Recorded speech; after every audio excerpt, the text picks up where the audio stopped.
Can you hear me? I certainly can. I thought I was on mute. Oh man, I'm glad I wasn't sitting here making a bunch of noise. I'm sorry. How you guys doing? Oh, you were. We were laughing pretty hard. Like, yeah, listen to the new guy making all the noise. It's funny. We won't be heard. So is this is my first time to the call. Is this it's a call-in show, and is it open to everybody or? Yes. Okay. Monday, Wednesday, and Friday. And Friday from 6 to 9 is going to be the UK 3 hours. And then from there on, we go to 9 to at least midnight Eastern. Okay. All right. Well, I'll try to. I'm glad I'm here to hang out and talk a little bit. I'm sure you know my buddy Paul Grigan told me about the show and asked me to give you guys a call, and looking forward to it. Definitely. Yeah, if you want, you can just you can have the floor and. Okay. Well, I thought on the spot. That's all right. I thought I was going to be listening to you guys talking, but that's all right. I've actually got a lot going on right now. I don't know if anybody here is familiar with my story, what I have going on, but I realized I was targeted in April, end of April of 2017, and I started researching fast and learned a lot quick of what was going on, and it realized that I'd been targeted for possibly my whole life. But when I was in the military, got on this this current targeting list that everybody else is on, all the other targeted individuals that experience all the street theater and the home break-ins, the thefts, the damage, all of that stuff. That started really happening in April of 2017. So I've been researching, trying to figure out what happened with me, going back into some child abuse stuff when I was in a school when I was younger, and I was making some progress. And I started in November of 2017. I decided I was going to start documenting this stuff. I was a journalist in the Air Force for 10 years and did photo, video, and broadcast journalism, and had some skills with that stuff. So I said, okay, well, I guess this is what I'm going to do. I'm gonna document this. So I started documenting, and I was getting harassed by a police officer. They were following me to the store, and I pulled the phone out and started recording, and I questioned that police officer about organized stalking and harassment, and I was a lot. She wasn't ready for the information I had, and she was laughing at me. She told me that she had heard of a targeted individual actually the day before, and that he had died. And then I said, really? Can you tell me anything else? She goes, no, it's under investigation. But she told me the guy died. Long story short, I put that video on my YouTube channel, and it got I don't know, got 5 or 6. Feels cold out there. 5 or 6,000 views on it right away, and We should move it down. almost exactly 3 weeks later, they arrested me for aggravated assault with a firearm. And this guy, impeccable timing. Right as I realized what was going on, and I started documenting. And so actually, what happened was this guy, and I've got all these videos on my YouTube channel. I made a new website recently, but I've got all of this to back up what I'm saying here. This group of gang stalkers, they're all in white cars. One of them was in the store harassing me, and I followed him out to get some information on his truck. Long story short, we exchanged some words. The guy pulled a gun on me. I got it on video. I was going home. He followed me to my home, and I ran through the neighborhood from this guy. Got this all on video.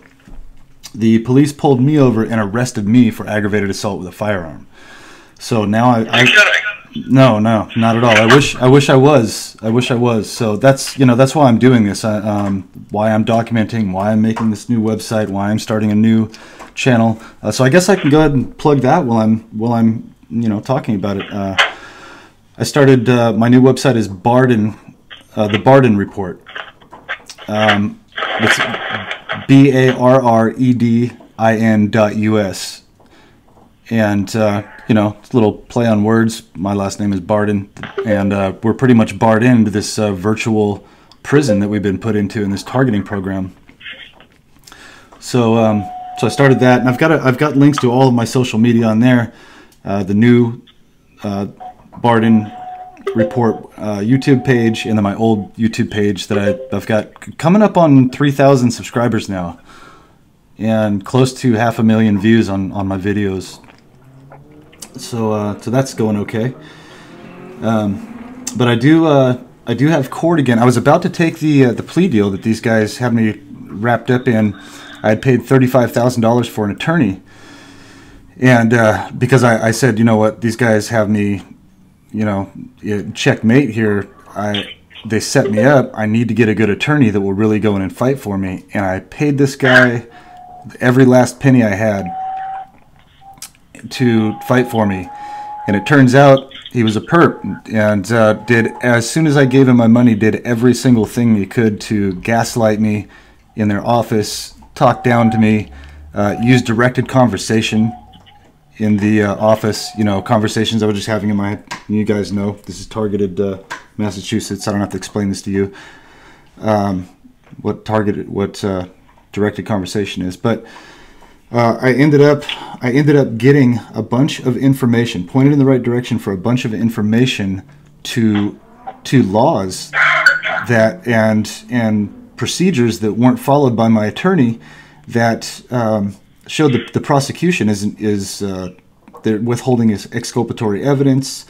There's conflicting statements. There's a whole bunch of messed up stuff here, and they refused to give me the body camera videos from the incident. There were 11 police officers that showed up to the scene of the crime, and not one of them had their body camera on. I personally saw these people with body cameras on. You know, I was in the military. I was a firefighter for 5 years. I was, you know, I pay attention to detail, equipment, gear, stuff like that. You know, these guys had body cameras on them. So they're refusing to give me that exculpatory evidence, because I can put together, if I have all of that body camera footage from their vehicles and from their person, I can put that together, and I can show that they were stalking and harassing me. At least that this guy Russell Roberts was, but then that the police were most likely waiting for this incident to happen, because this guy was antagonizing me. I mean, he was yelling at faggot at me out the window while I'm driving down the road. Yeah, you know, just like, I don't know. Mike, did you have a piece too? Yes. I up until the time they took him away, I've always carried a firearm. I actually qualified small arms expert in the Air Force with the M16, and I'm very familiar with firearms. I've always been a Second Amendment advocate, and always owned firearms that are registered in my name, and they knew that. And I did a little test to prove that they knew what was going on with me, that I was being surveilled. I would put my firearm in the vehicle, like I normally would always have, and I would go to the store. There would be a police officer that would meet me at the store. The next time I would go, I'd leave the firearm home intentionally. No police officer meeting me at the store. And I did this over and over for a month, and it worked every time. You know, no firearm, no police officer. Take the firearm, police officer. So yeah, I had my firearm with me that day, and you know, I live in Arizona, so that's just about everybody here in Arizona has a firearm. It's concealed carry is legal without a permit here. They still do constitutional carry. So, a question. He pulled his piece on you. Correct. Do you have witnesses to that? No, but I have video of it. You have video of it? Yes, Okay. yes, sir. Right. And it's on my YouTube channel, and I put the video on there, and I narrate. Oh no, not. Oh, here we go. Hey, is that Michael Barden? Yes, sir. Yes, ma'am. Whoever said that. Hey, buddy, I like your new setup. The microphone, the screen, the table, your $10 brush sale table. Thank you. That works. I like it. Thank you. I appreciate it. I sell on eBay. I sell watches on eBay. And Oh, junk. watches. That's one of the things to go to right there. I found a couple. Yeah, because the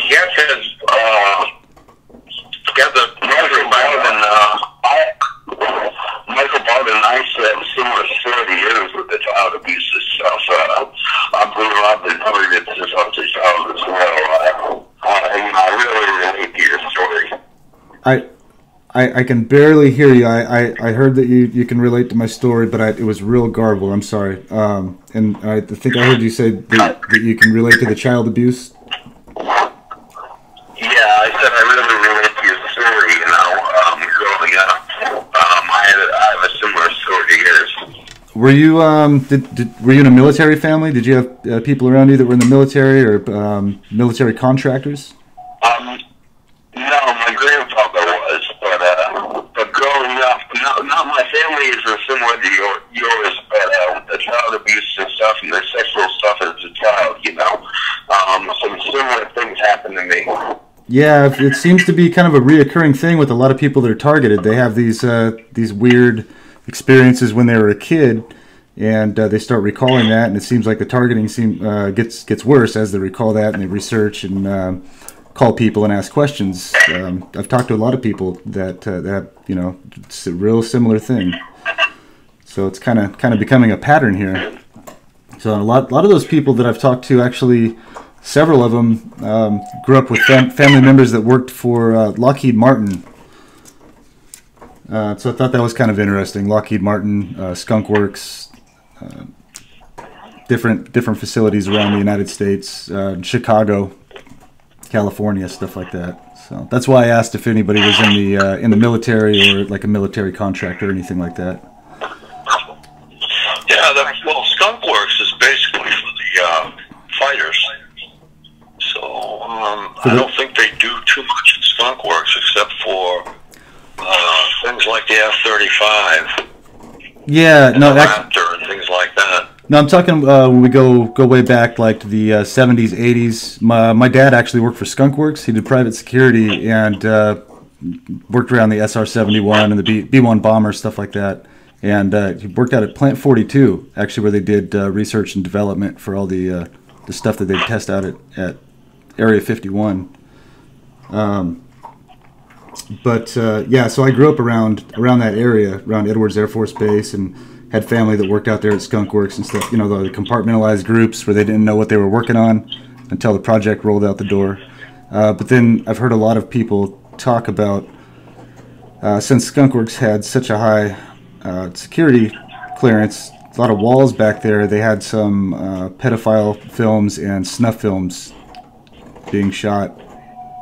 And I actually remember my dad, when I was in third grade, telling me what a snuff film was, explaining it to me, and thinking how weird that was, that he was just out of nowhere. We're driving out, Avenue J or something like that in the middle of Mojave Desert, and he's explaining to me what a snuff film was. And there's a lot of other things that went on in my life that, kind of connect the dots. The guy with the red dots on the wall that all connect to each other, they try to make that guy look crazy. Even though that works. So, but yeah. So I've been researching a lot of that, and talking to people that had similar experiences around that kind of stuff. So, but yeah, it kind of goes hand in hand. Child abuse, like satanic ritual abuse, trauma-based mind control. A lot of people that have been dealing with this for their whole life seem to have had some kind of abuse, some kind of something going on when they were younger that didn't quite make sense. And Michael Barden, do you get hit with DWs or no? Do I get hit with directed energy weapons? Yeah, do you? Yeah, I get a lot of the tech stuff. I've had the dreams, the really, really vivid dreams that don't feel like they're my own, that feel like they're kind of being controlled. And that happened for a short period of time, and then it quit happening. So I'm not sure what was up with that. But and then my ex-girlfriend actually was a TI from Texas, Kathy. Some of you guys might know who she is, but she had those dreams every night. But no, I get the I'll be laying in bed. I get the pinpricks in my fingers. I'll get involuntary movements of my limbs. I'll get shocks all throughout my body. I'd played a lot of sports. I skateboarded a lot, and I'd hurt myself a lot. So I'd get one of these things called a TINS unit, and it's, you know, you put the little electrodes on wherever you got hurt, and it stimulates that muscle. It just shocks that muscle, so it grows back faster. And I'll get shocks in my body that feel really similar to that TINS unit. I've just recently in the last 2 months, I've started to get a really heavy pressure in my ears, and as soon as the pressure starts, I start to get ringing in my ears, and I'll get nauseous. My eyes will start burning, and my dog will actually react too and run out of the room. That I've had other times where I'm out here, you know, I've got my eBay shop and I'm out finding items that sold, and I'm going through them, and all of a sudden I'll get lightheaded, dizzy, and I'll just go to the ground, and you know, it's like I lost all energy. I have no idea what's, you know, I ate well that morning. I've drank plenty of water, and I'll just hit the ground, and then all of a sudden my dog's 5 feet away from me. He's throwing up. You know, we're both feeling the effects of something at the exact same time. Yeah, you know, my last apartment, I lived with my girlfriend at the time. We're broken up now, though. But when I lived with her, I had no ass detector. I know I was being microwaved. But at nighttime, when I would be cooked, my ex-girlfriend's cat would try to get out of the room immediately. You know, the cat would be trying to get out, scratching at the door to get out. You know. Yeah, it seems like the animals are pretty sensitive, and they kind of, you know, when I'm having a reaction, you know, it's like the dog knows right away, you know, what's going on. Animals seem to have that sense. Let's see, what else? I get some other stuff too. Oh, hello. Is that Kevin? No, my name's Go ahead. Brian. Oh, hi, Brian. How you doing? Michael Barden has got the floor, and he's at the moment he is a guest. So we're going to try and give him the floor and see what he has to say, and I'm going to ask him a few questions. And I'd like to start out with, do you get any V2K or any subliminal information, or are you... No V2K. I do not give V2K. No V2K? I do. Man, this is the part that I've been having such a hard time admitting to some of this stuff, because I am going through this court thing, and I did a psychological evaluation. But yeah, and I've talked about it very, very minimally, just because of my situation. You know, I'm a single dad and stuff. But you know, it's to the point where you know, I just have to say, yeah, I do. I very, very much get the synthetic telepathy, like suggestive telepathy, and I don't know how they, and I don't know how. How did you find these calls? How do I find these calls? Who are you talking to? Yeah. What? No? Hello. Hello. Okay, so I'm still here. How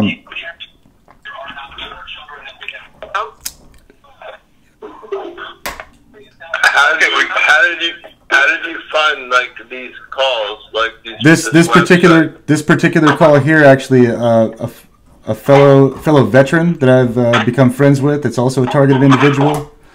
He's a former Army guy, and he let me know about this this show here to give him a call. So, how'd you find it? YouTube. Right on. Right on. Yeah, I found it on the PAX website, PAX International. Okay. Yeah, me too. Okay. My calls too. No? All right. I'm sorry. Can you go ahead and run that last question by me again? curious as to, you answered the V2K part. I was just curious as to whether you had any kind of other electronic assaults, such as physical type things, like having your heart rate ramped up so that your blood pressure is like 200 over 98. Have you been hospitalized at all, or?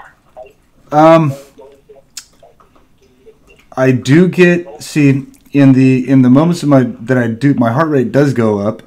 It's usually in the moment where I'm having kind of an intense conversation. There's usually a reason for it.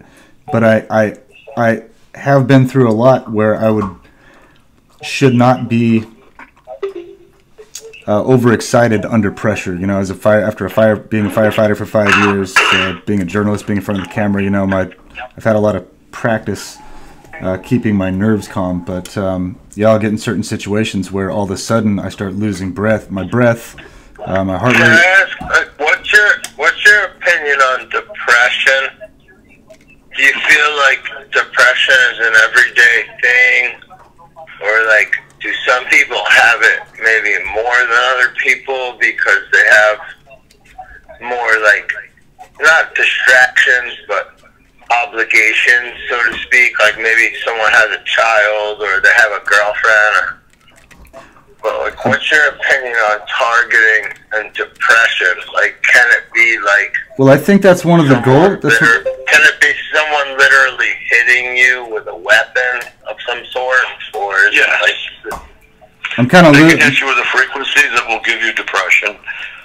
It will make you sad to the point where your facial muscles will even form into the expression in which you would normally cry. So that would be a yes.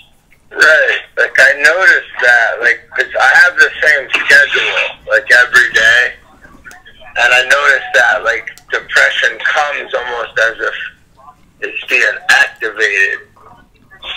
So, I don't know. I don't even know who this dude is. Like, is this guy a guest? I'm just talking, Yeah, like, he's general. Well, he's just, like, I don't know. he stopped in, and Paul had called me up and said that he might be coming on the call, and that he's got a YouTube channel, and he's got some information to share. And I said, well, why not take the floor?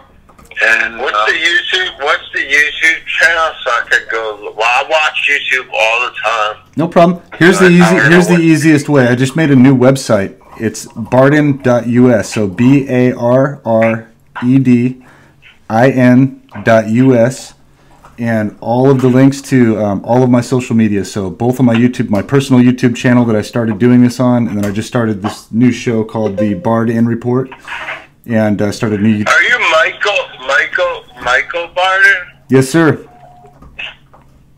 I think I saw you before. Like, I know, I watch your channel. Thank you, know sir. It's funny too. Like, when you watch YouTube, like, you gotta also be a watcher of, like, the comments.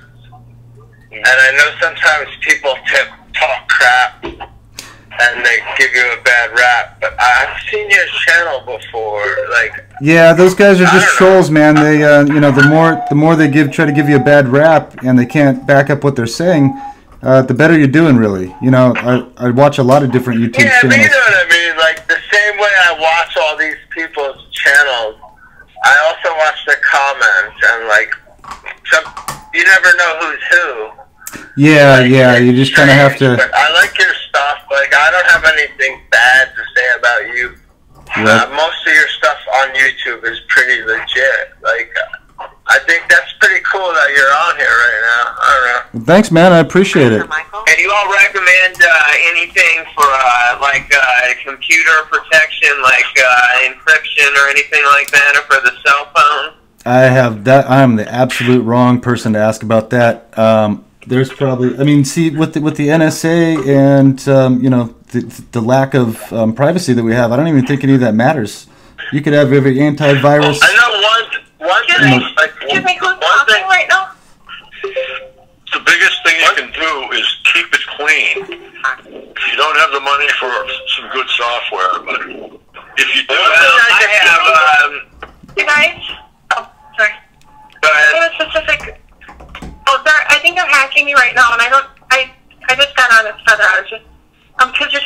Anyway, so I was just going to ask you guys if there's, I don't know who's talking, if one of the geese is here, but they're intercepting my SSL requests.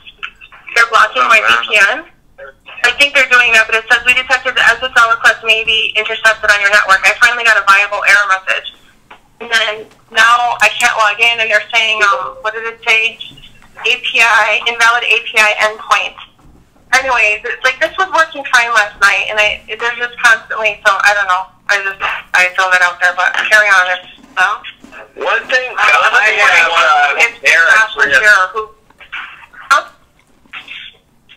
have Veracrypt on my computer, and then I have a VPN called Hide My Ass, but I don't have anything for the cell phone. And I've heard you can encrypt your cell phone, you know, but I don't know how to do it. This is on a computer, not a cell phone. And the internet is fine, and they keep messing up my internet. Really? And I don't know how you. Is Josh here? Like I'm just wondering who's here that knows the tech stuff. No, I don't know. I can help you with one big thing. Keep the computer clean. Keep the drive defragged. Keep all the internet files gone. If you have 3 browsers, clean them all, and then go into your internet options. If you have Windows, clean your Internet Explorer, because everything runs out through there for the most part, except for Google. Hey, is Michael Barden still on here or what? Yeah, I'm right here, buddy. Oh, yeah, I was just letting you guys finish up. Hey man, you're out in like Phoenix? Yeah, I'm on the west side of Phoenix. I remember watching your channel. Like, are you out in Arizona? Yep. Yeah, west side of Phoenix, Avondale, Arizona. Like, I stopped there on a train ride out to California. Like, I tried to move to California, and like, I'm in North Carolina now. I eventually kind of like retreated. Mm-hmm. But the whole California thing was just absolutely bizarre. It was just the most extreme levels of like physical stalking. Yeah, I was born and raised there. And I moved out of there actually a while ago. But like the physical stalking like that took place out there.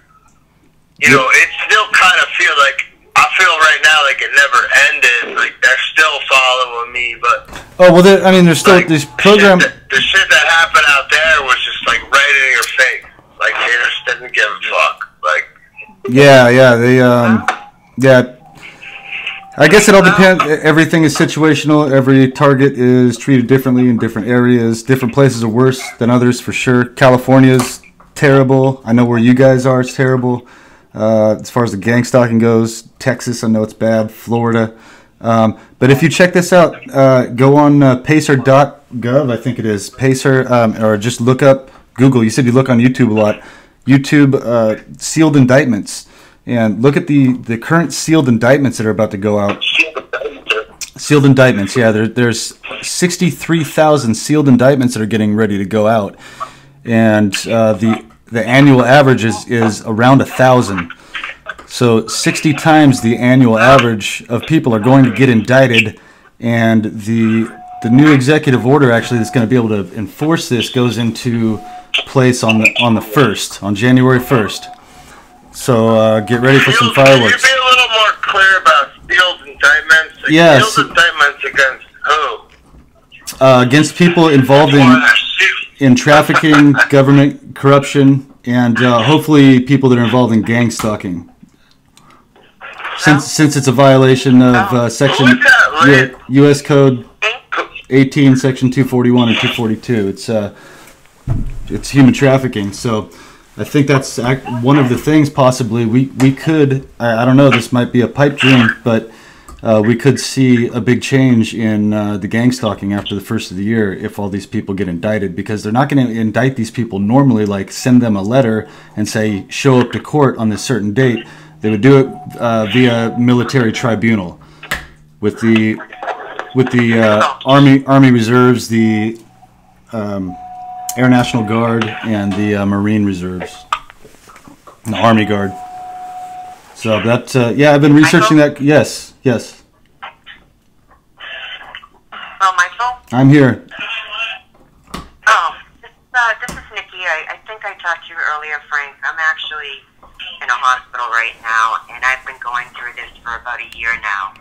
And I was living out in Hawaii and dating somebody in the Navy, and the day that I stopped seeing them, that's when it all started. And at first, I thought I was just hearing voices outside, and every time I left there and went to the bar, I was away. I got so mad that I went back, and then I started to figure out what it was.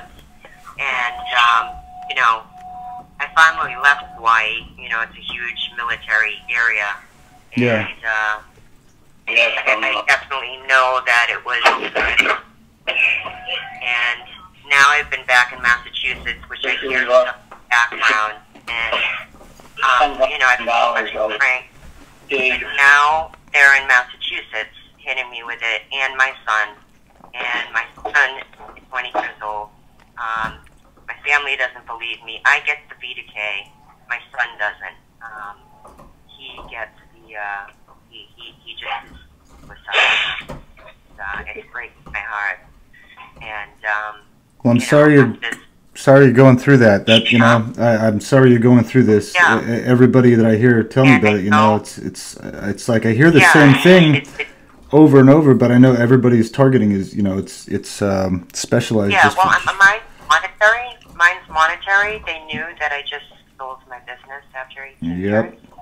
And that, you know, I had a lot of money in the bank, and, you know, it was like every time I shut my account down when I was in Hawaii, they wanted me out of there for some reason. Yeah. And left. Finally moved back, and I've been back. But what about? I don't mean to cut you off. Right. Well, let me hold on. I'm gonna let her go, but Yeah, why don't we let her... Hey, let me answer it, man.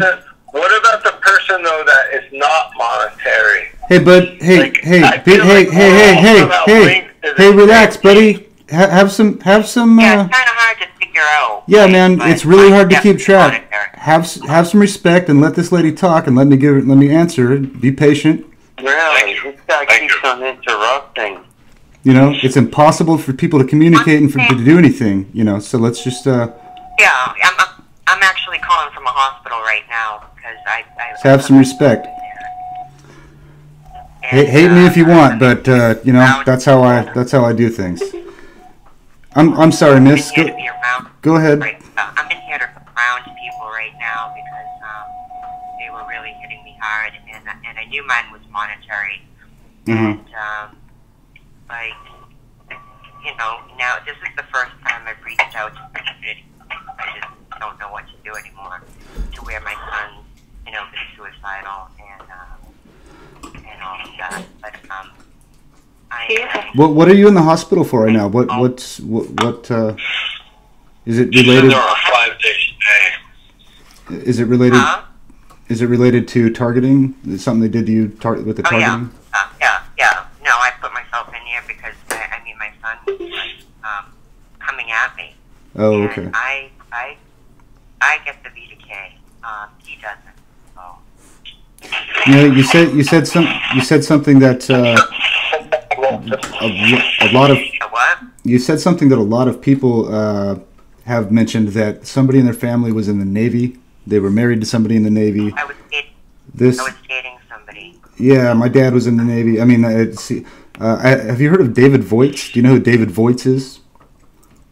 Yeah. No. Yeah, he's a former Annapolis Naval Academy graduate. He was a nuclear warfare officer in the Navy, and he had a really high clearance because of the nuclear thing, and he heard about this program, and just he's a good guy, so he said, you know what, I'm going to go ahead and figure out what I need to do to get put into this program. He did all the things he needed to, said all the stuff on social media he needed to, and got himself targeted. And he says that a lot of this comes from the Navy too. So, but as far as to answer your question of what to do right now, I mean, we're doing it. The only thing that we can do is to keep communicating, keep passing on as much information as we can, and being proactive. Stuff like, okay, so there's a lady in California named Tomo Shibata, and she wrote a new law, an anti-gang stalking law in California. Some of you, I'm sure, are aware of this already. But stuff like that, getting the verbiage of that law and taking it to your state and presenting it to the. I'm working with her on that. I mean, I knew it was him because every time I left and said I was coming back, he's like, "Why? You have your health and your kids right now." So almost trying to warn me. And they seem to be taking a lot of military that are being kicked out into the private sector of, like, you know, maybe the protection agencies with people that still have clearance. That's exactly, yeah. You're on the money on that. It's a lot of private security, like SCIAC, I think. Right. You know, I played dumb and just watched them, and you know, said, "Oh, must have been nothing." Because he was like, you know, I kept coming back to why because I didn't know what it was, and he's like, "Don't come back here," but would not say why. And now I know why. Yeah.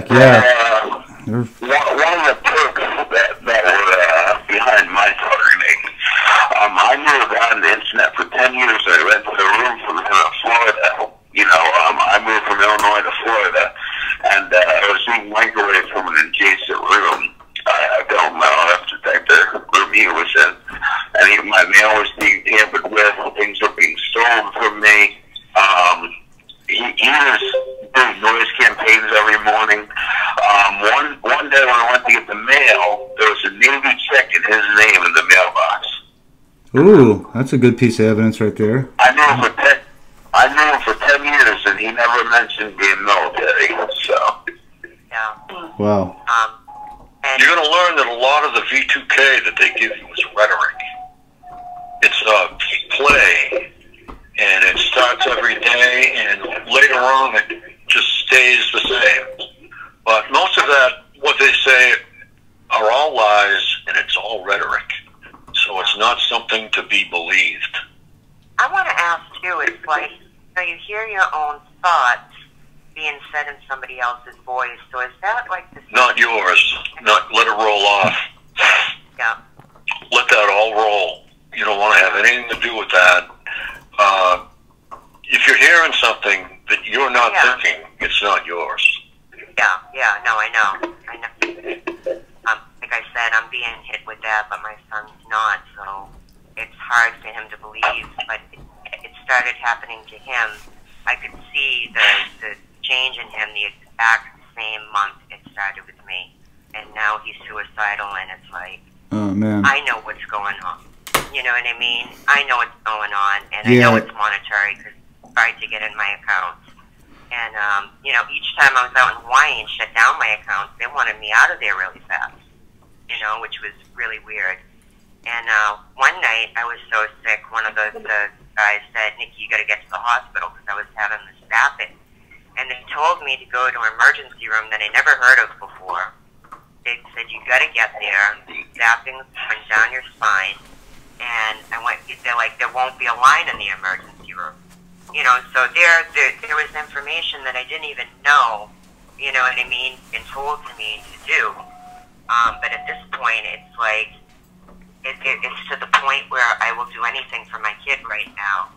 And it's just my family's thinking I'm nuts. So this is the first time I'm reaching out to the community for help to get testing on my body, anything that I can do, you know, to especially since I know definitely there's one person related to this that had to do this. You know, the other people I don't know, but I know it's Navy, and I know it was based on Hawaii. Well, hope you get better soon, Nikki. This is Ann from St. Louis, Missouri. This is my first call. Thank you. My first call too. My first call. But did you learn about it? Because something's going on outside. I mean, the noise campaigns I knew my own mind. You know what I mean? I knew my own mind, and at first I just thought it was people outside my house. You know what I mean? And yes, I do. Yeah. You know, Can I ask you both, if you haven't already done it, go to targetedmassachusetts.org and go to the contact page and leave a cell number and your email address. That way you'll get the Sunday newsletter, and you will also be apprised of up-and-coming events by text. Yeah, I would appreciate that. I'll do that too. No problem. Tested, but you can ask Ann. Was it Ann? Yeah, it's Yes. Sam. You have a question? Well, I just wanted to share with everybody how much, looks like you guys have been looking into this kind of stuff for a long time. What percentage of people that are in the disability community do you come across? They're all usually Social Security or disability or SSI. And Oh, really? It almost seems like a plot to take down people that are on Social Security. Every once in a while, I feel that way. They force you on Social Security, though, in disability. For blind When you are working full time, and then you get targeted, you can't work no more. You have to get off Social Security and disability, and then they want to bring you off for that. That's crazy.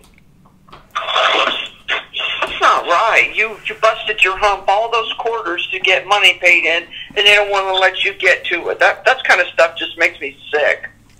I don't know what you can think of this world anymore.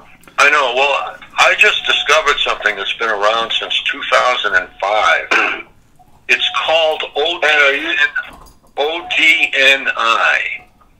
It is... Are you Rainbow?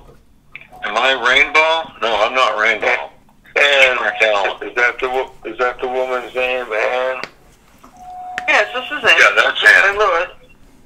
Are you Rainbow or no? Supporter. You're Rainbow? I'm a supporter of that, yeah. That's why you're calling here. What is this? What does a person's sexuality have to do with anything with this phone call? That's right. That's what I'd like to know. I just wanted to get back to what... Okay, OG. Yeah, back to the subject. OG. today. So don't start that rainbow shit on me, boy. OGNI. What I think it's homosexual now. Stop it. All right, enough. What I wanted to tell you was this ODNI. It's Officer of the Director of National Intelligence. They report directly to the President, and they oversee the CIA and everyone else. And they've been around since 2005, and I did not know about it. And there is another group called JASON. It's the Defense Advisory Panel Reports, and they're all high-profile scientists from all over the world. And I have a link to the page, and I'm just going to go to the page and read some of the stuff they have there. They are into everything, and I do mean everything. But I just wanted to take a couple seconds and go over it with you. Do you all have an email list I can join? Because, I mean, I just have so many questions, and a lot of the people on Facebook, you know, I mean, they do the best they can, but I need some people that are... Okay, I'm sorry, go on. Frank at targetedmassachusetts.org. Oh, I mean, I'm looking for a listserv with questions. Excuse me? A list of... It's called a listserv. It's an email list. You join it, and then people post questions or comments, and then other people respond to that. Okay, what you're looking for is a blog site. Okay, we're adding a blog site to our website, but we haven't done that yet. Who said something about rainbow? Who was that was talking? Well, this. I don't know. I gotta get. I was talking. I was talking. Might say come don't start that rainbow shit or something with me. I asked that question. I asked it. That was me. What was the rainbow about? What was that about? She's rainbow women. What? She's a rainbow woman. I've never heard that term before. What does that mean? You know what it means because you wouldn't be asking that if you didn't know. What does it mean? I've never heard that term before. Yeah, I know. Sure you didn't. All right, so. Yeah, so why don't you get off Frank's call? Why don't you get off Frank's call? Because you're perp. This is a perp on the line. Yeah, that's what we've got going on. Stop that, Frank. Stop that. Ain't got nothing to do. Why do you keep allowing these people on this phone call? This man is That guy's gone. He's not there anymore. monitoring. You know, he's got some. I am here. What other people are doing and watching. Okay, y'all have a good night. Signaling. Y'all have a good night. Look, we have a rule on this call. We act like adults. That's why the call's unmuted. When everybody starts not acting like adults, then the whole call gets muted, and then we go one at a time. So let's try being unmuted because it sure is a lot easier. Unmuted. Okay, everybody's unmuted. It's Nikki. I gotta get off the phone before people hear me here. Okay, I hope you get well, Nikki. I really do. This stuff is terrible. I hope you feel better, Nikki. All right. Thanks, Neil. Bye. We'll see you Friday, okay? Yep. I'm still out here, and I have respect for people. I don't know who. No, you're not being respectful, man. You're saying a bunch of random stuff. You sound like you've been drinking, and you need to knock it off. Yeah, you sound drunk. You sound really drunk. Yeah, he does. If you're having a rough time, I'm sorry, man, but you can't do this. No, I don't. Okay, well, I'm going to find out. Methods for remote determination of CO2 emissions. Science of cybersecurity. MDA discrimination. North Korea centrifuge capabilities. Lifetime extension program. It's not what it sounds like. That is actually for...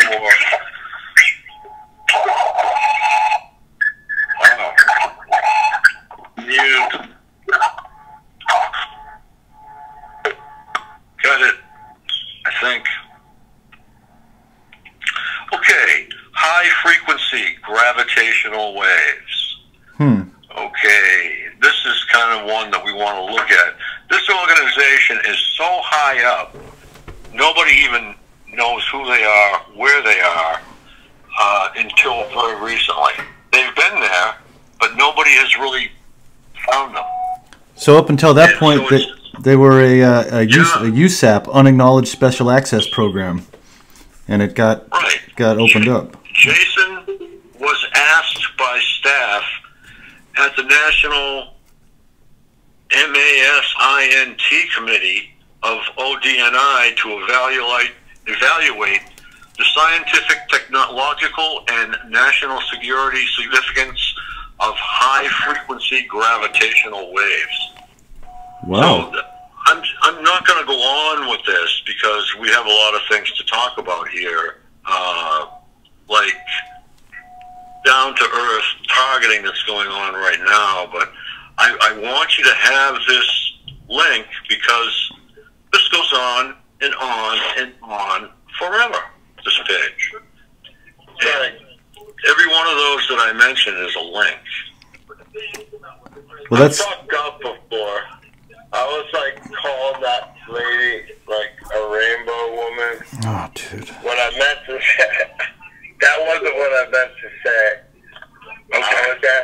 I was wondering if I'm not even gonna say it, but I realized what I was trying to say. I want to know what you think about the MASINT, M-A-S-I-N-T, that he was talking about. The program MASINT. You were paying attention, right? Under ODNI, they run a program called MASINT. It sounds like an artificial intelligence that I hadn't heard of yet. I was wondering if you heard the same thing. Well, I know I feel the same thing. I can't say I heard it anywhere, but I definitely definitely think there is, and I know you got guys on here like Brian too, and all these people, they talk about like the computers, but I can logistically, like logically say, I think there's a link with computers. I don't know how they're doing it or what they're doing. You want me to tell you? I do. I can tell you, buddy. There's a way to affect someone's emotions, like with a computer. I think I don't know what they're doing. Can I give you some advice? I'm sorry. I think the fastest way for you to learn about what's going on is possibly if you maybe just listen a little bit more, because people are trying to give you good information and it doesn't seem like you want to listen to that very much. And I'm not trying to be an asshole, man, but I'd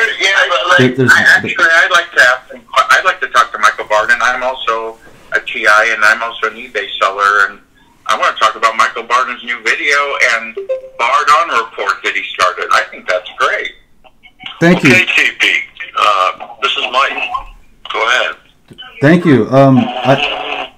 You were talking, giving some good information. Okay.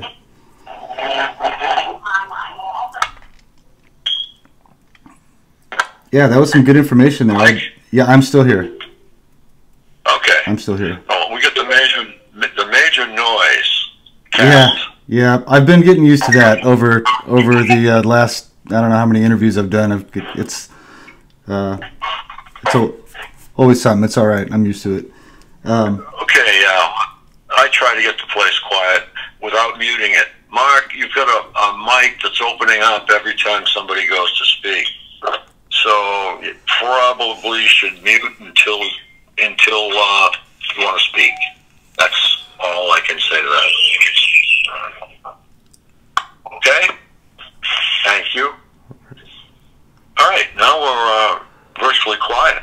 So, well, I picked up something you said in that ODNI. Under ODNI, they have something called MassInt, MASINT. It sounded like. Now they've got a bunch of other INT programs that are these Intel programs, like the FBI had. Of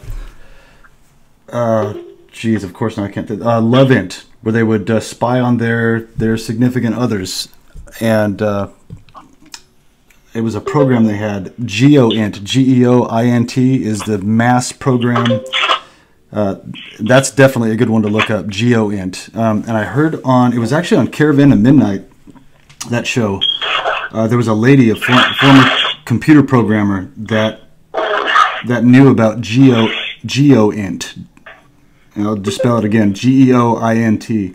And apparently, well, not apparently, what it sounds like to me is that is the AI program that's running the entire targeted individual program.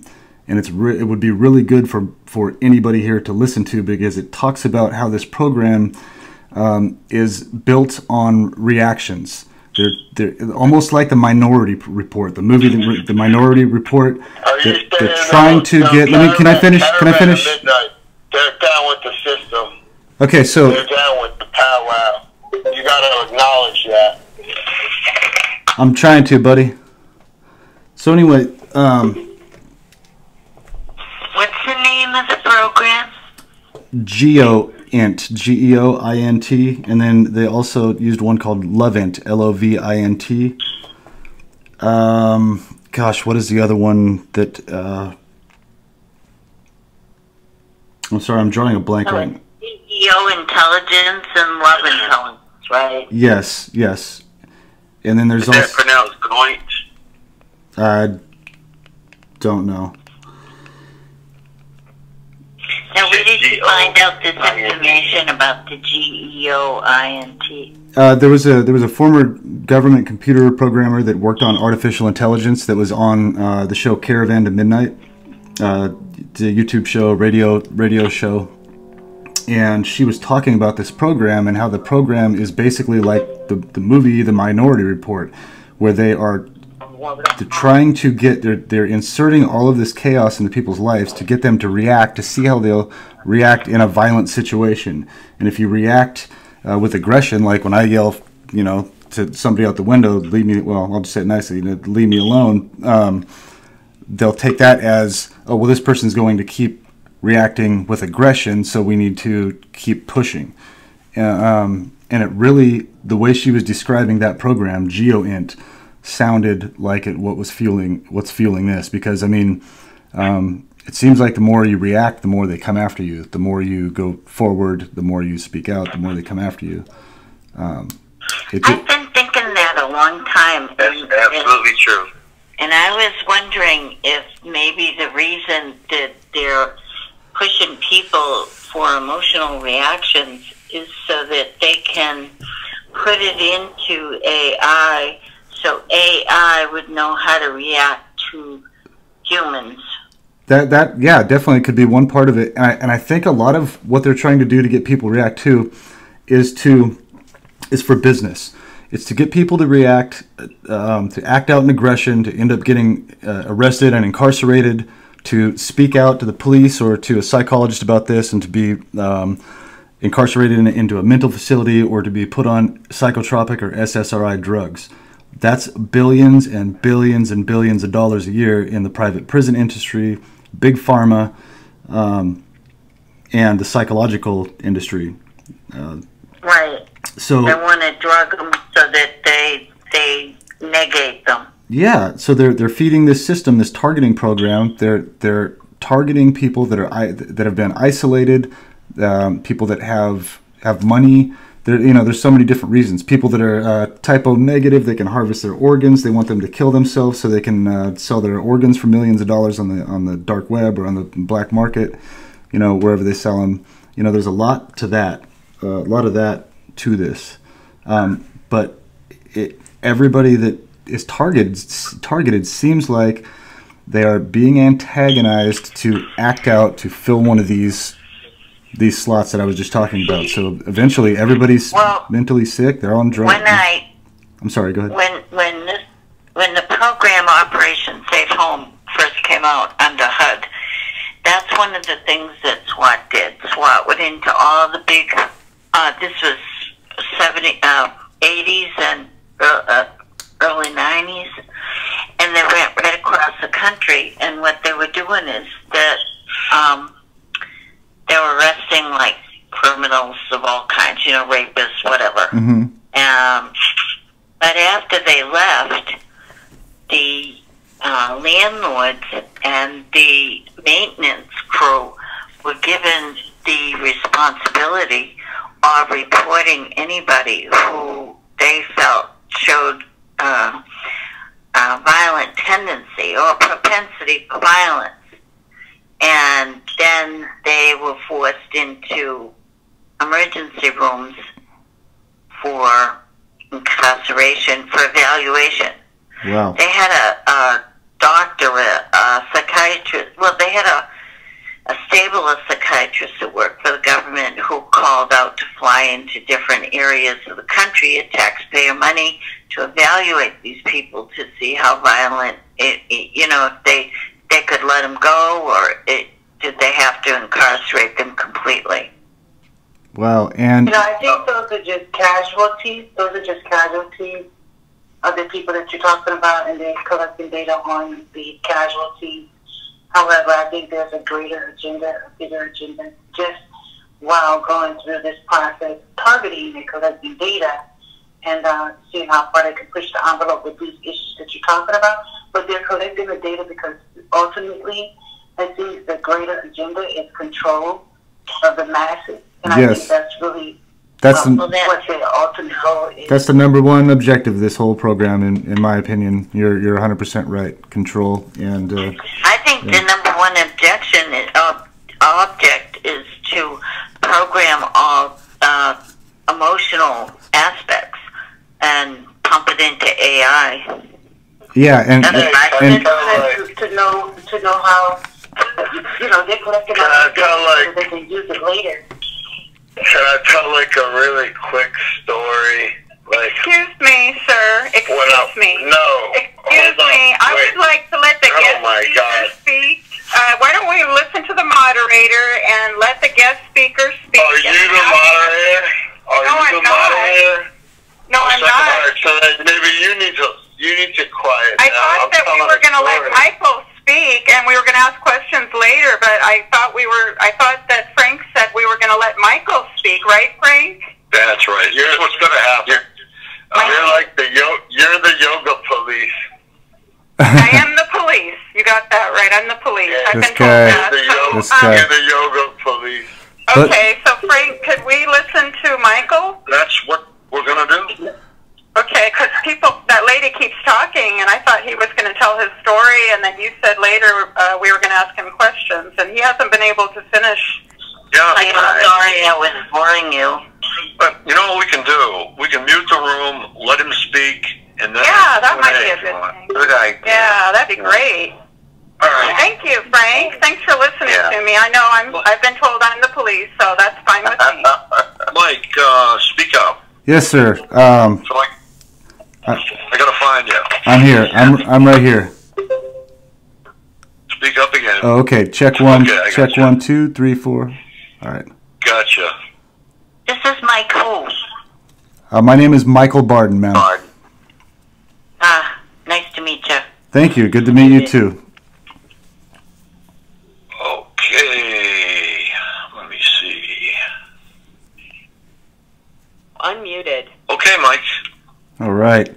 Well, I've gone off on so many tangents, and we've talked about so many things. You know, one thing that I learned about not too long ago, and I think it's important for everybody to be able to tell their story. But I think talking about like what you just told me here, this ODNI, this is something really good for me to research. This is right up my alley, and I have people to ask about this. They can give me some information, you know, like Karen Stewart and, well, just a bunch of people. So that's awesome.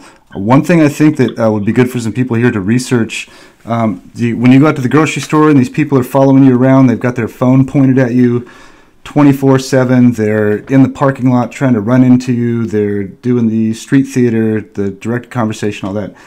I've narrowed it down to 3 different groups that I think that are possibly responsible for that. And that's InfraGard, which is FBI, Citizen Corps, which is FEMA. They're under, I think that's under Health and Human Services, HHS. And then the biggest culprit, I think, I might be wrong, I don't care, I'd like to just find out the truth regardless, but is the FBI has a group called the SSG, they're the Secret Surveillance Group. And if you go to their just look up the FBI SSG, and go to their Wikipedia page, and there's a link to their website, and it says right there on their website to hiring employees to be trained in Quantico, Virginia for 9 weeks to surveil American citizens on foot, in public transportation, and in vehicles. So that group right there, I think, is one of the groups that's. How do you surveil so many citizens? That's my question with that. Like, well, if everyone's targeted, if there's a mass amount of people targeted. Yeah, I think, okay, here's just my guess. My guess is that 1% of the American population is targeted, so possibly 3 million people in the United States. And I could be way off. It could be a couple 100,000, but that's just my best guess. Because I've done the math. A guy named Ken Peartree, he was a senior master sergeant in the Air Force, and he's been targeted from birth, like I believe I've been. And we have actually a really similar story.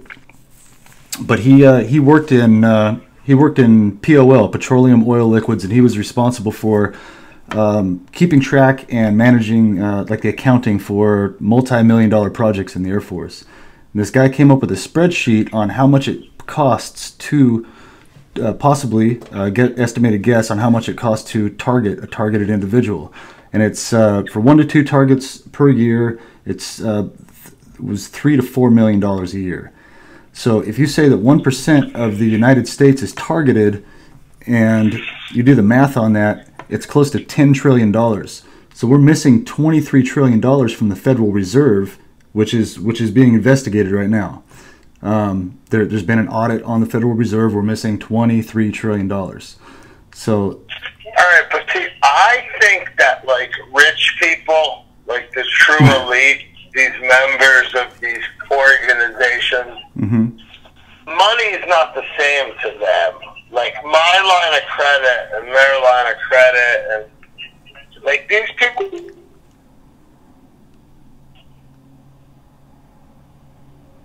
Oh, it sounds like we must have lost him. Oh, okay, darn. All right, go ahead. Jeez, that guy's doing a good job at throwing me off, man. I'm tired. I've had a long day. I was on a roll there. Go ahead, Mike. Let's see here. What was I? The last thing I was talking about there. Population. 3 million. Yeah, I think yeah. You're very close. I think you're very close. And I mean, this is worldwide, so I'm just talking about the United States. You know, I kind of try to stick to here. Yep. I haven't traveled around the world too much. You know, been in a few other countries. Spain, got deployed over the Middle East, but you know, as far as the United States, and it would be so easy for them to do that. One out of 100 people, you know, can be targeted. 99 against 1. There's no chance, unless we all get together like we have. So, but. I really do think that there is some hope for us down the road here. I don't really care if some people hate me for saying this, but what Trump is doing, some of the things that he is doing, it really looks like to me that he knows about this targeting program. He knows that it's communist. It mimics World War II Stasi police, And when I say that, I want to back it up with, he signed Executive Order 13818 in December of 2017. He just updated the Uniform Code of Military Justice here a couple months ago.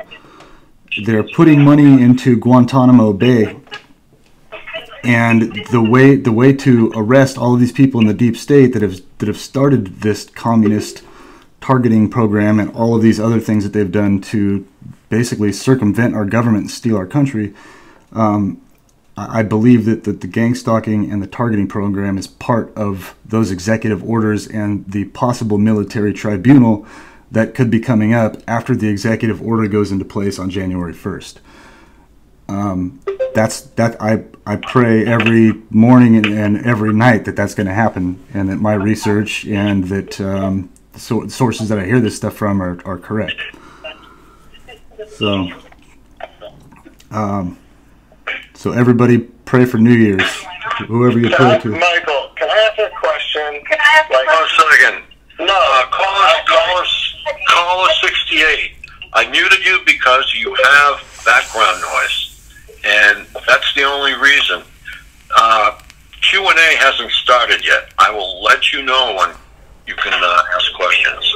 Either that or Mike will let you know. All right? Go ahead, Mike. All right. Once again. Yeah, that's let's see. That's kind of what I'm thinking about with this whole executive order. If I'm wrong, we've still got a long road to go, you know. But it has to do with DHS, and I'm probably telling a lot of you stuff that you already know, that people have been researching this, but you know, I'll just go over it for the people that haven't. And but really, the Department of Homeland Security was infiltrated, and now here I'm going to talk about locally here in Arizona real quick. The Department of Homeland Security is run by Janet Napolitano. So I've recently talked to, I saw an interview with a guy named Jeffrey Peterson, and he was a guy that started an app called Meta, I believe, but it was one of the top 10 apps in the United States, or in the world, I think. But the guy became a billionaire from it. He was a Democrat. He was a big Democrat donor. DNC knew Hillary, met Bill Clinton. The former president of Mexico, I always forget that guy's name. But they were all working together in child trafficking rings and human trafficking as far as this targeting program goes. He didn't mention the targeting program specifically, but he's targeted as well. He said they've been trying to kill him. But he actually is a whistleblower now, and getting ready, talking about testifying against what they call the Arizona Mafia, and that's, like I said, Janet Napolitano, and some other political people. This isn't a mafia like an Italian mafia. These are political mafioso, and I think that that right there is something for people to research, for us targets to target on, because I think a lot of it is coming from right here in Arizona, by Janet Napolitano running this targeting program. And they're using it for profit and to go after empowered individuals, just like it says in the Army. I don't know, Frank, have you read those Army documents about re-educating empowered individuals? I've read some of them, and basically they want to take. Sorry, go ahead, sir. Anybody that basically does not want to just be told what to do by the state, free thinkers, preppers, patriots, constitutionalists, human rights activists, people that want to make the world a better place in general, are on the Department of Homeland Security terrorist watch list.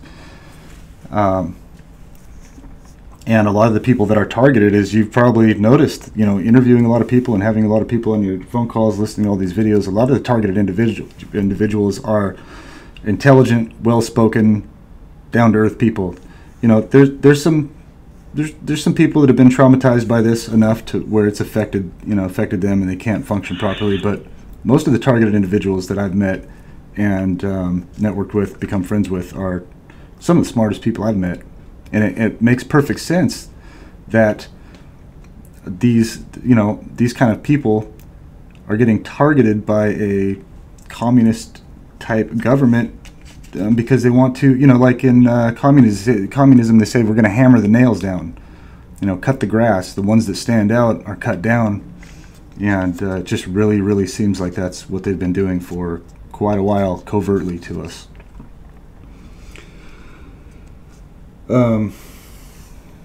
Geez. I have something to add, Mike. Please, I ran out of stuff to say. One of my theories is that the targeting in the United States, we'll say, I'm not sure about the rest of the world, is broken down as follows. I think 25% are sitting in Facebook and on these shows. Another 25% we'll say are in prisons, another 25 in mental institutions. Yep. And the other 25% are either illiterate to computers and smartphones or whatnot, or just haven't found us yet. Yeah, I have no idea that they're... Yeah, gosh, you really got that right. I think you're absolutely right. There's so many people that don't know they're targeted. There's people... I hear people tell me stories. I'll talk to homeless people. I went to jail for a night, January 4th. I talked to everybody in there. I talked to 2 different people that told me they got V2K while I was in jail that night. And I don't know if they were perps. There were some perps in there when I was in there that night. But I believe that a large part of the prison population are people that were targeted for profit. For if they can make $40,000 a year in the private prison system on an inmate, and they can get somebody to do 10 years, they just made almost $500,000. Somebody's going to get a kickback on that. I know. I'm just wondering, how did you find this call?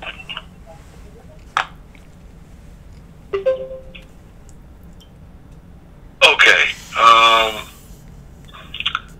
What I was going to say just got blown right out of my head, and those guys are good at that, Frank. And we've got a lot of information. That guy sounds like Marcus. I hate to say it. Yeah, but it's not. Okay, I'm sorry. No, but people just appear on these calls. And it's kind of like, dude. Yeah, you're right, like me. My living circumstances changed. I don't have privacy, but like, I know the main people. Neither do any of us, and that's why we're on this call, trying to fix the problem, partner. I'm asking, and when I ask out of curiosity, oh, hey, how's it going, man? How you doing? How'd you find out about this call? Like, hey, dude, you need to go to a Bill. I don't look so crazy. You need to go to a Bill Burr show. You already know. Go see Bill Burr live. When you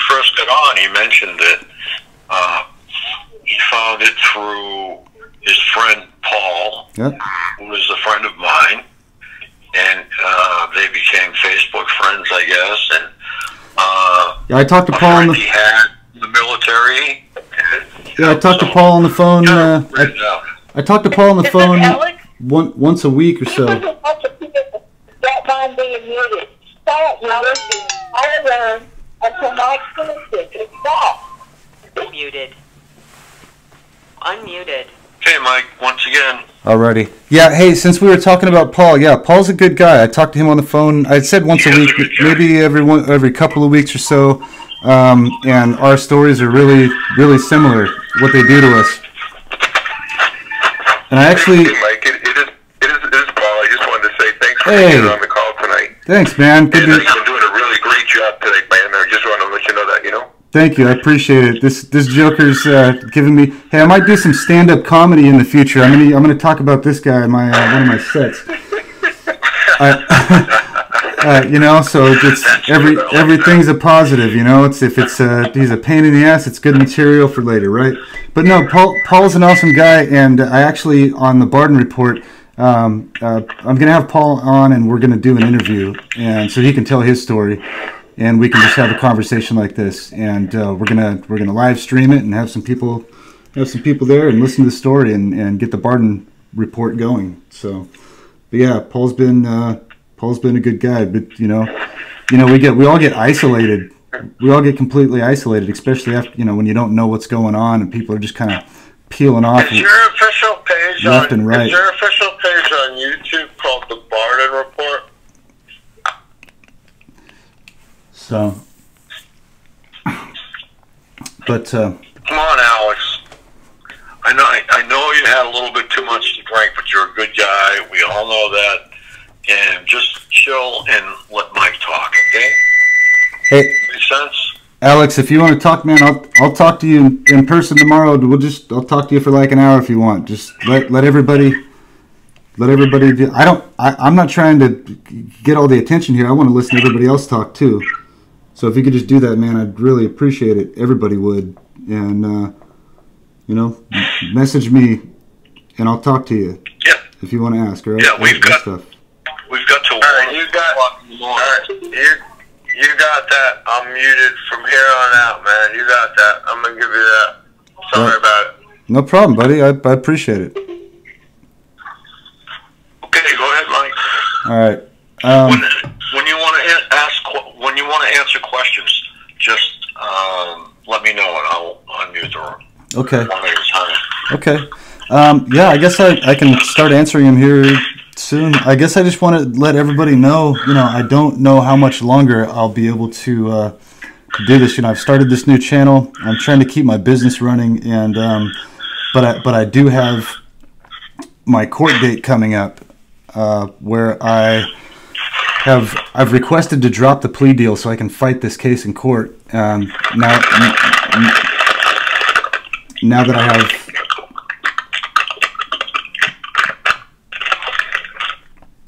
Now that I have the proper information, about state laws, rules, regulations, things that they didn't do, like provide, the exculpatory evidence, stuff like that. So I'm going back to court on January 7th, and I am asking to drop the plea deal still, and I don't know if the judge will actually drop it. If they don't, then I'll have to appeal the case. So I've got a long road ahead of me, and actually I've spent over $40,000 on this case, and part of that was a loan. So I'd lost my house in California. I lost almost everything. I rent the house I'm in now, and it's a nice place. I don't complain. It's the nicest house I've ever lived in. I got a good deal renting it, but geez, sorry, somebody's trying to call me here. Are you there? Okay.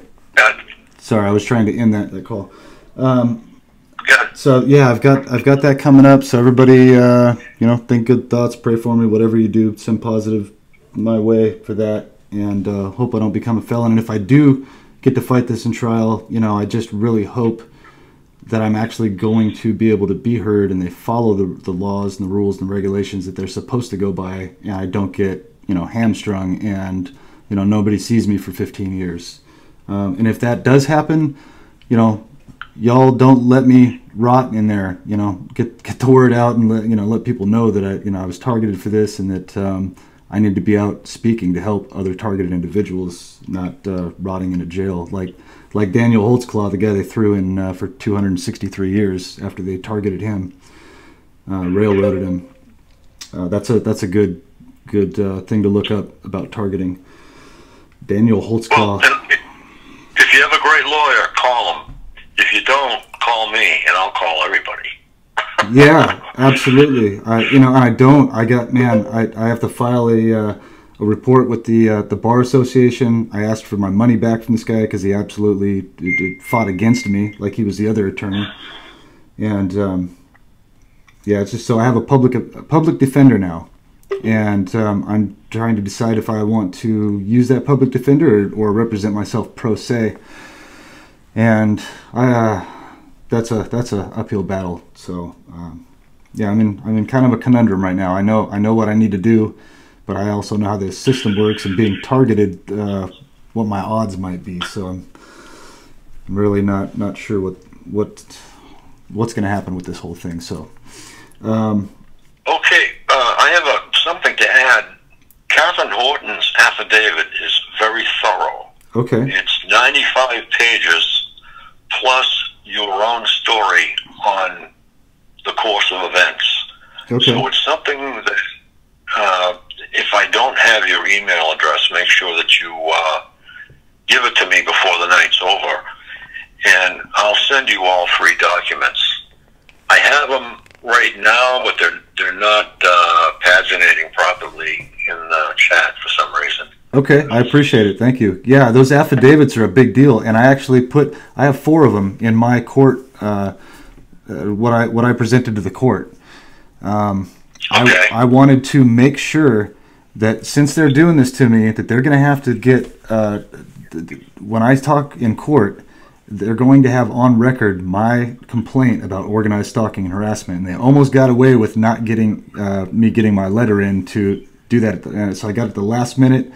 And I actually have 4 affidavits that I put in there. One from Bill Binney, one from Karen Stewart, Ted Gunderson's old affidavit, and Gerald Sosby, the former FBI special agent. And actually, Karen Stewart and Gerald Sosby, I asked them if they could write me a letter to the judge, but they sent overnight mail. They sent me a personal letter to the judge to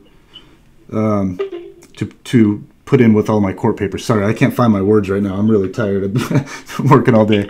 That's okay, Mike. That's all right. But you know, Hey, Frank. Sorry to interrupt.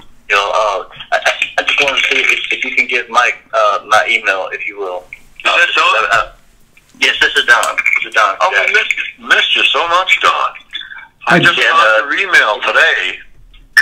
Hi, Don. How you doing, sir? I'm doing good, man. I've been trying to get in touch with you for a long, long time. I've been trying to get you information in all kinds of different ways. Okay. I've got some information for you that'll help you in case, if you can email me, so we can have a more secure kind of way of communicating. That'd be yeah, great. Absolutely. Actually, since both of you guys want my email address, let me just do this on my new website, barden.us. Okay. You can send me your email and a message right there on the website, and then I can just respond to that if that's okay with you guys. Sure. What's the website again? It's BARREDIN.us. Barden.us. And Hey, can I just ask Michael Barden, like, do you ever get stalked, like, street theater in the grocery store? every time, buddy. It's like the worst place. People have tried to fight me in the grocery store. A guy followed me out to the car, and I tried to give him a flyer. He kicked my 4Runner. I called the police, filed a report with a witness, and they didn't do anything about it. They, even with a witness, and I had video, and they said the stories were conflicting. But yeah, every time I go to the grocery store, got people following me around. Especially if I write my list on my phone of what I'm going to get. Other people can probably relate to this. You write your list on your phone, or you talk about what you're going to get, and there's like a pack of people in front of the eggs. Then there's another pack of people in front of the the tomatoes, you know, and they all can't seem to decide. Like, I know people, like, I know that some people on here, they don't like me, and I talk a lot of crap, and sometimes I interrupt people, but I'm asking you seriously, like, I go to the grocery store, and it's, like, absurd. Like, the street theater is, like, blatantly in your face. Yeah, like, yeah, man, I don't... Weird things. Like, I could tell stories. Like, I'm not going to sit here and babble and take up the whole call, but... No, that's cool. Actually, that's a really... You brought up a really relevant point. Okay, here's my theory on that. Okay, a lot of these people get paid with gift cards, right? That's one of the theories. And actually, the company that processes those gift cards is called William Patrick Cox, and they're in 46 states out of here in the United States. They're an undefined business, and they're operated under Lockheed Martin, believe it or not. So if these people are getting gift cards, right? If they're getting paid with gift cards, what's the most important thing you need in life? Food. If you need food. So what's the place where they're going to be gang stalking the most? You know, people are hungry. They're going to be in there gang stalking the shit out of you because they want a ham and cheese sandwich later. That's why I think it's worse at the grocery store. Because for me, it's a nightmare going to the grocery store. I mean, that sounds ridiculous, being a 15-year Air Force veteran, a former firefighter, that I hate going to the grocery store. But I mean, it's nonsense. The parking lot's ridiculous. You know, people with one headlight are trying to run into you. Got red cars circling around you. You know, they're setting their car alarms off right at. You're a former firefighter.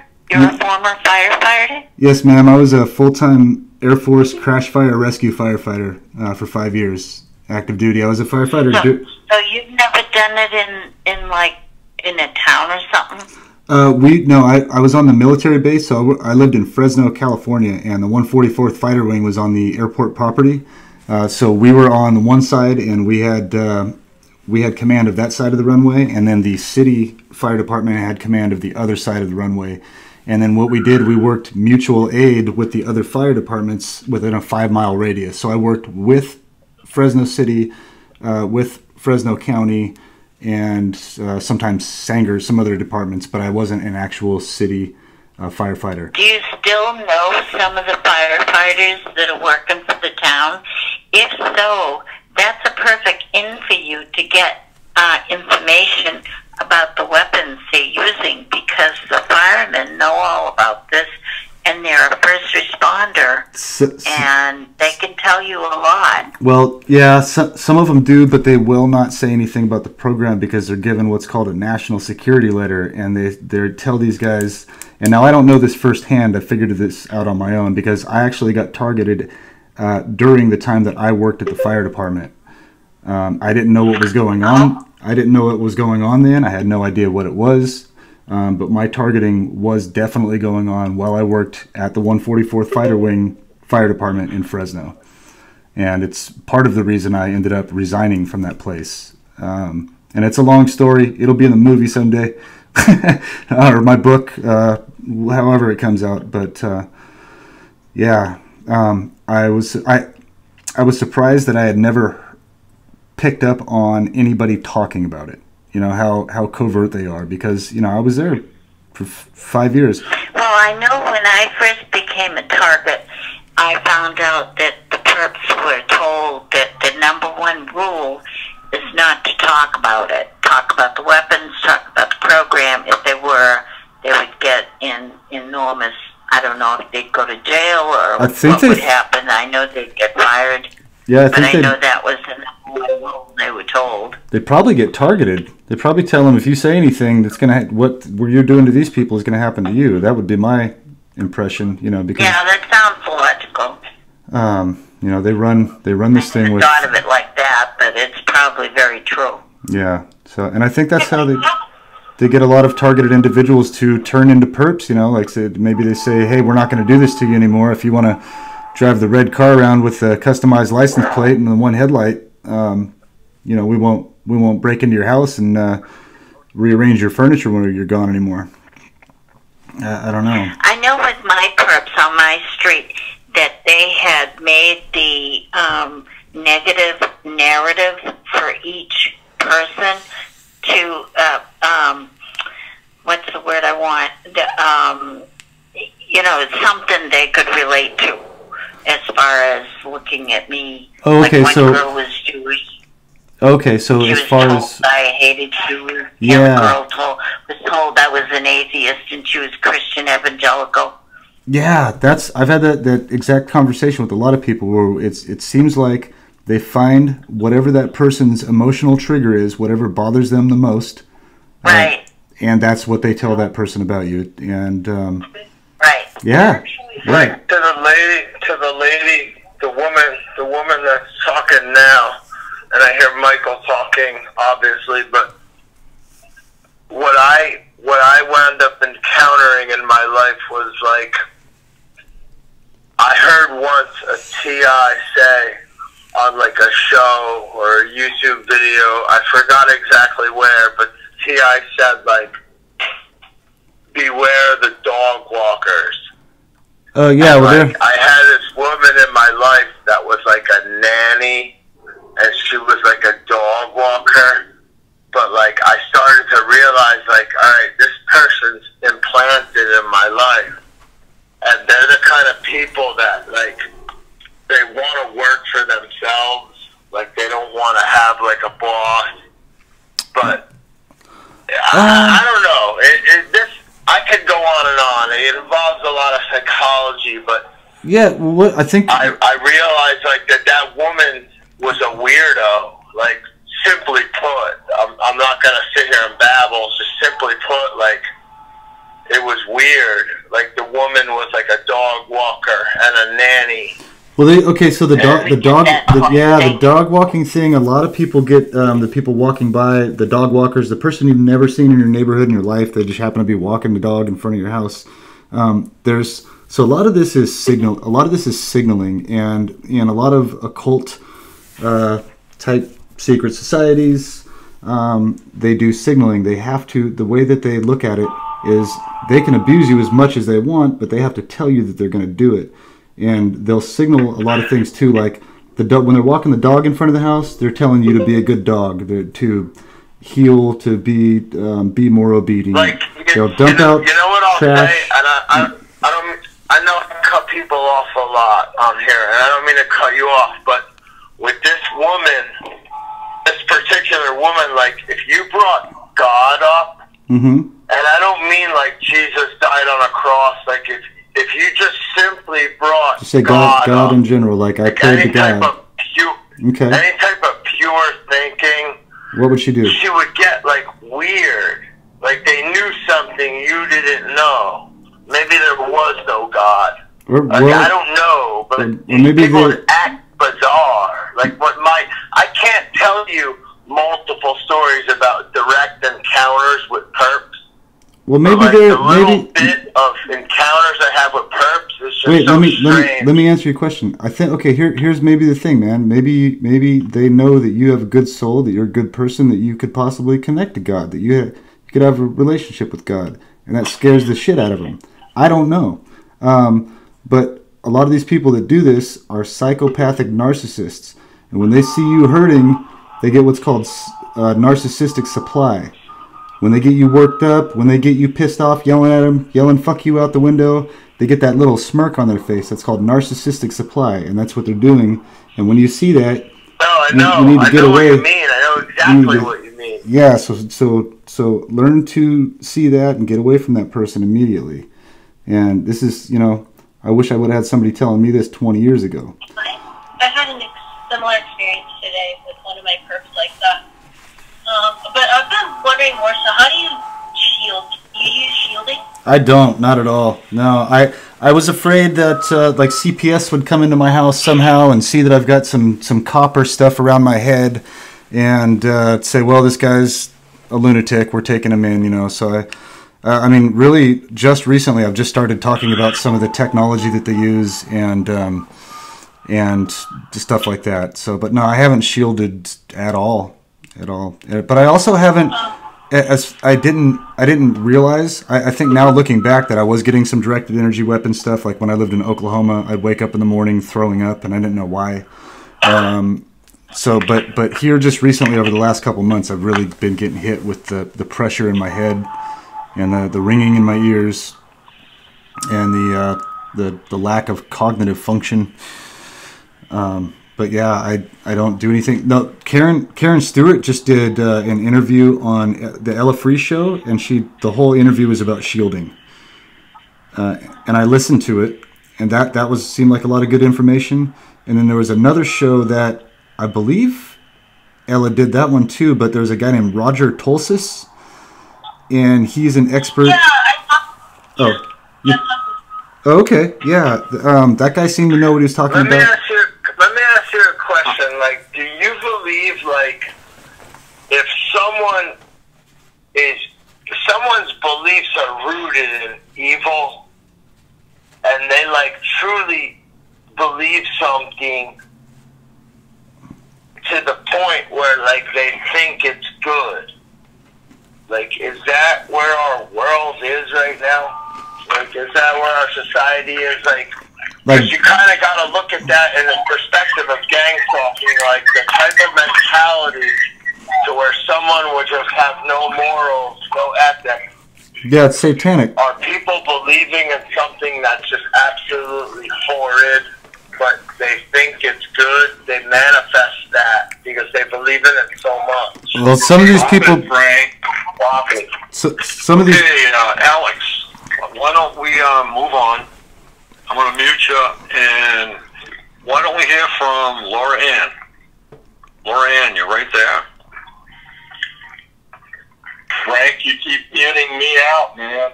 You threw me off the call twice. Mark, you need to... I said your mic is opening, okay? Now, either you're on speakerphone or something's going on there because... Yeah, I'm listening on speakerphone. I don't want to hold this thing up to my brain. How do I get around that?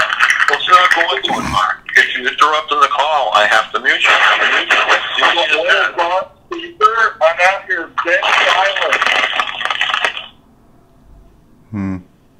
Okay, that's silent. Now you're silent. Okay. Let's not interrupt anymore. I'm not bothered. I'm not interrupting you. I'm being as flat to the call as I can. Okay. I got a question. Sure. Hi, Mike. This is Paula. I tried to get you on Facebook, but they blocked me from you. Hi, Paula. I just want to know how you doing. I'm good. They blocked you, or what happened? I tried to get you on Facebook a few times, and then I messaged you. I tried to get you by Messenger. They blocked that. I was trying to be your friend on Facebook because I watch a lot of your videos, and I'm praying for you about your court case. Thank you. I appreciate that. No problem. I got on the phone when I've been quiet, trying to be quiet, but Alex been monopolizing this call over and over. I got on the call when you started talking about indictments. If you don't mind, can you repeat some of that information? Yes, ma'am. That's really important here. Yeah, it is. It's a really big deal. So I'll go through it as fast as I can. Executive Order 13818 was signed in December of 2017. Air Force, cocksucker. Oh no, we ain't done that with this little girl's paper. Air Force, cocksucker. Oh God, I already called the FCC. So, I haven't got to her yet. So go ahead. Executive Order 13818 was signed in December of 2017 that directly covers government corruption, like human trafficking and a lot of the things that have been going on, and I think it refers to gang stalking also. And it talks about the people that are going to be arrested having their assets seized. per this executive order. So they just did another executive order updating the Uniform Code of Military Justice, the military law. This year, and you can go to pacer.gov, I believe it is, pacer.gov, and look up these indictments. The annual average indictment is there's about 1,000 of them each year in the United States. Sealed indictments that go out. Okay. This year there's up to almost like 63,000. I'm sorry. No, go ahead.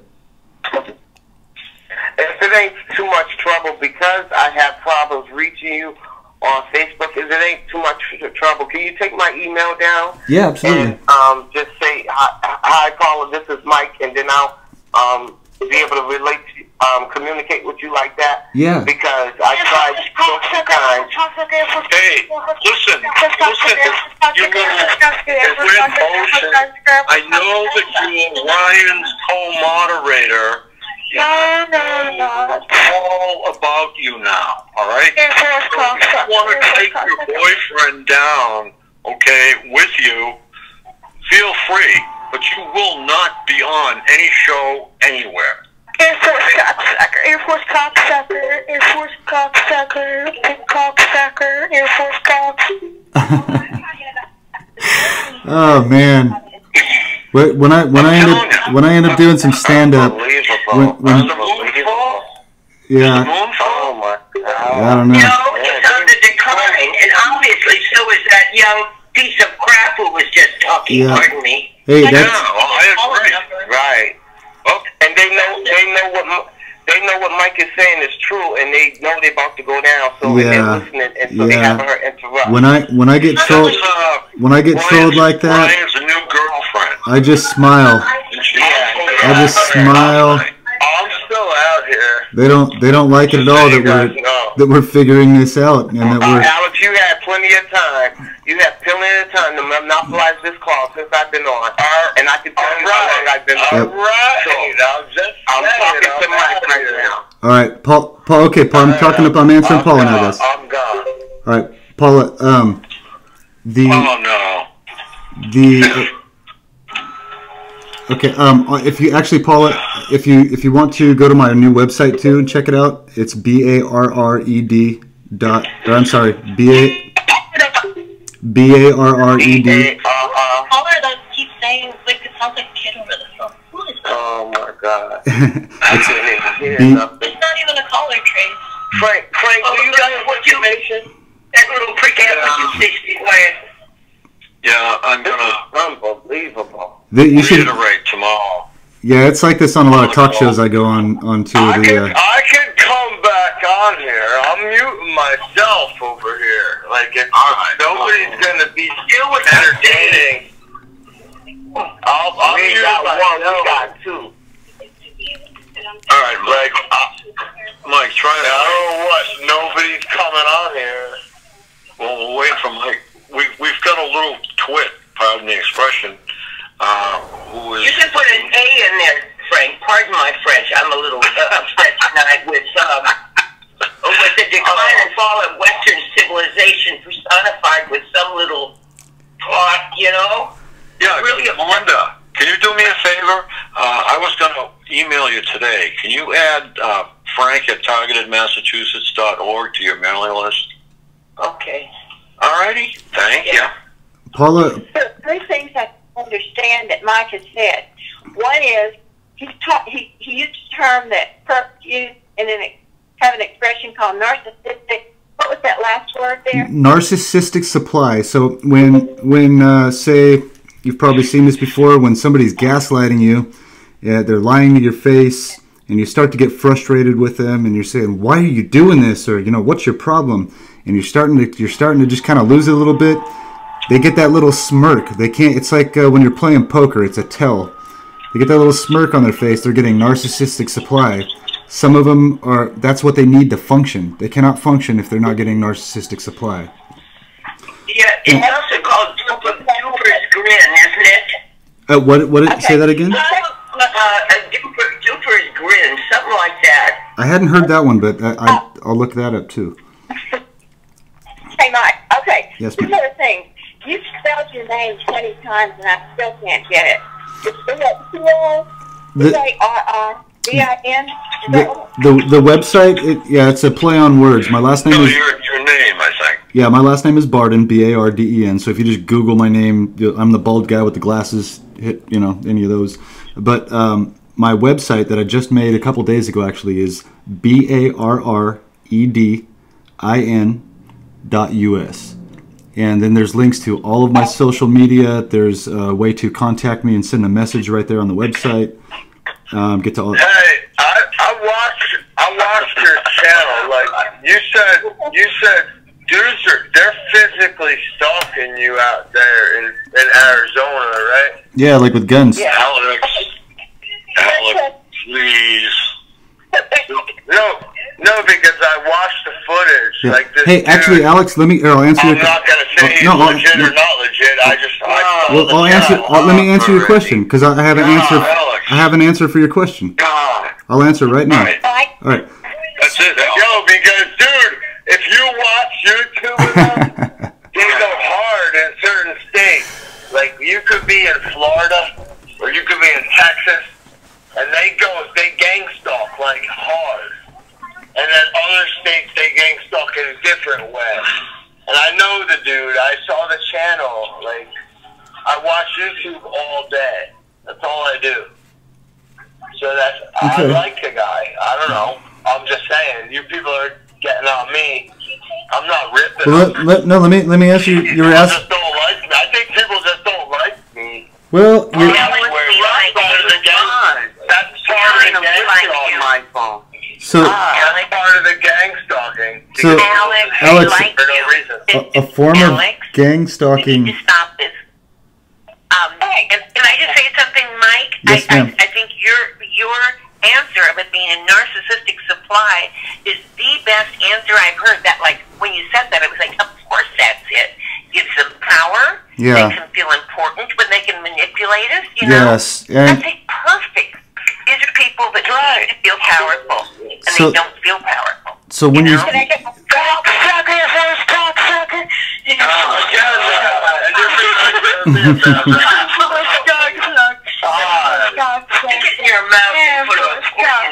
Hey, shouldn't you be playing PlayStation? Shouldn't you be trolling some people on... Michael, thank you for the answer. That was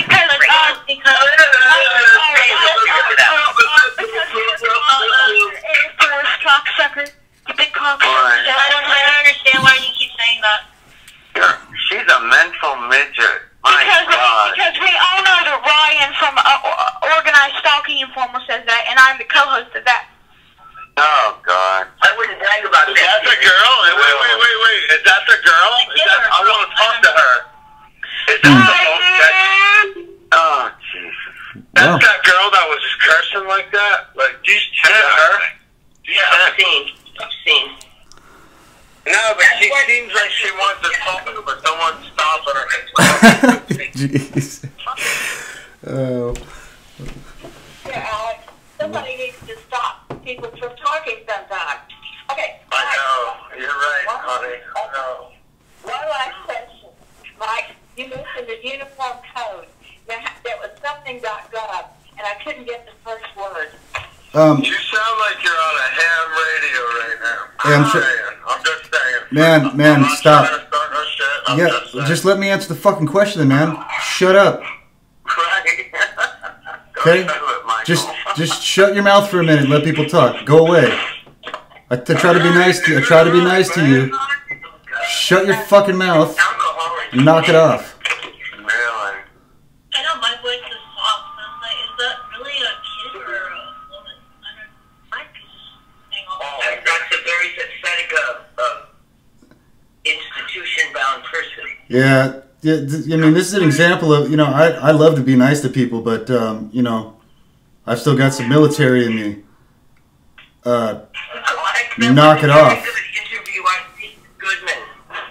Oh, thank you. I appreciate that. Jason's an awesome guy, and he gave me a great opportunity to get outside of the targeted individual community and get the word out about this. He belongs on the mainstream news. When the mainstream news quits lying to everybody and they start telling the truth, he should be on his own show, in my opinion. That's right.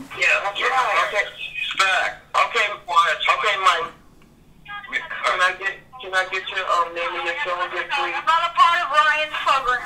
Yes, you are. You are. Yes, you are. Yes, you are. Yes, you are. 'Cause I heard you on there.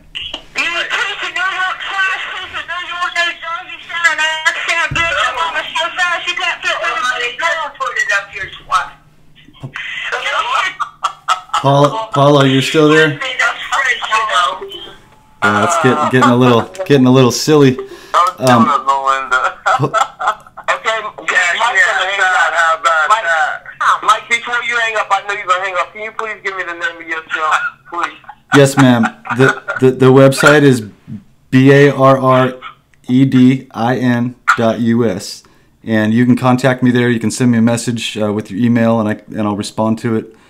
Okay. And then .us.com. No, it's .us. Yeah, I know it's weird. It's just Barden.us. So BARREDIN.us, and that'll go to it right there. And then all the links to my social media are there, and place to email me too is there. So.